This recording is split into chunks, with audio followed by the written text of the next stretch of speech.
Hello guys, and this is Disposal Callings back for yet another video. In this one, we'll be discussing whether or not the Dockers will be making the top 8 in 2021.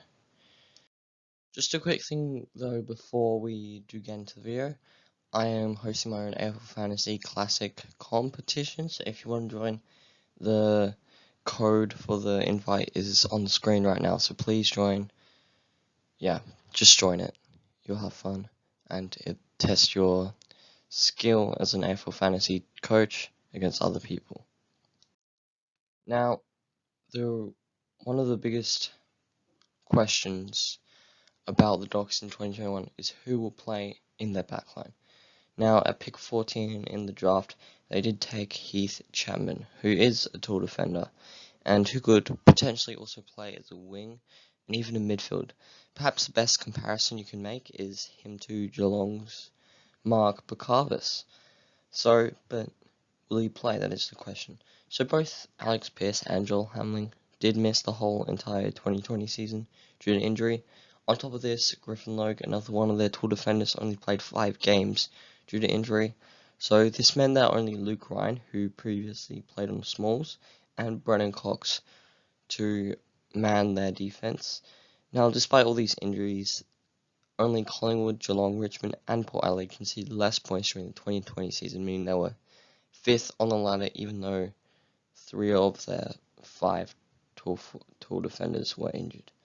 So there is probably bound to be at least one injury between the 6 of them during the 2021 season. However, Pearce and Hamling will probably both slot into the lineup if they are fit. And I hate to say this, but because of Cox's brilliant form, I reckon Logue will probably have to miss out unless an injury presents itself. Heath Chapman will probably also miss out unless he plays as a wing, I reckon. So, if they were all probably fit and healthy and they're playing well, I reckon it's going to be very, very easy for them it's going to be very easy for them to make the top 8, especially because of their defensive power.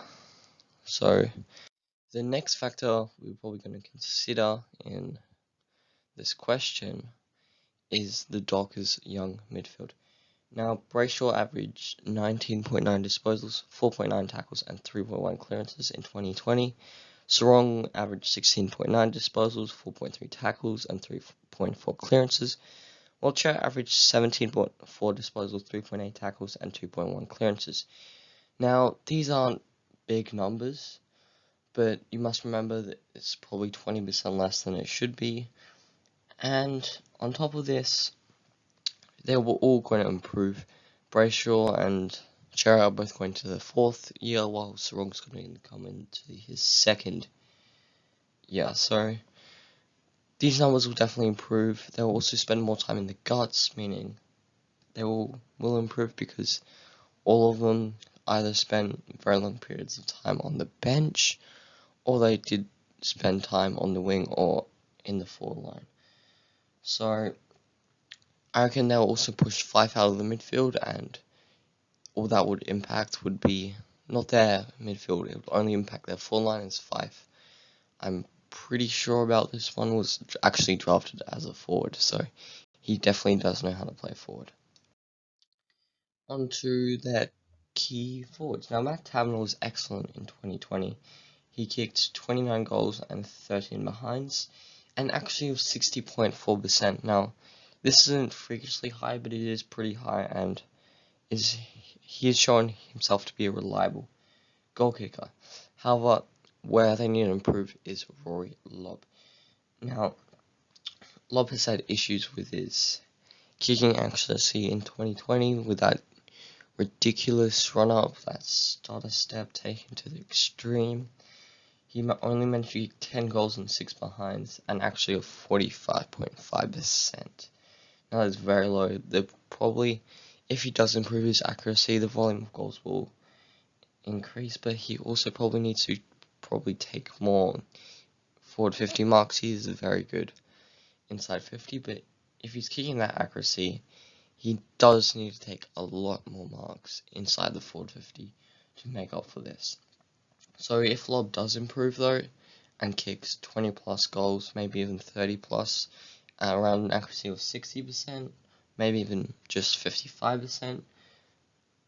I don't see how the Dockers aren't going to make the 2021 top 8, because when I think about it, their defense is going to improve, their offense is going to improve, and their midfield are going to improve. And so is their ruckman. They're one of the youngest teams, and they're obviously going to improve. So their time is coming, if not this year, next year. Maybe even their first premiership in 3 years' time or something.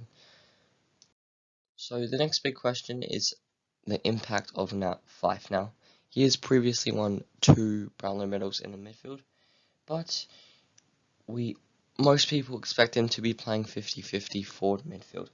Now, this is probably due to the fact that Brayshaw, Chera, and Sarong will make up for him in the midfield, and he's going to have a very, very big impact on the forward line.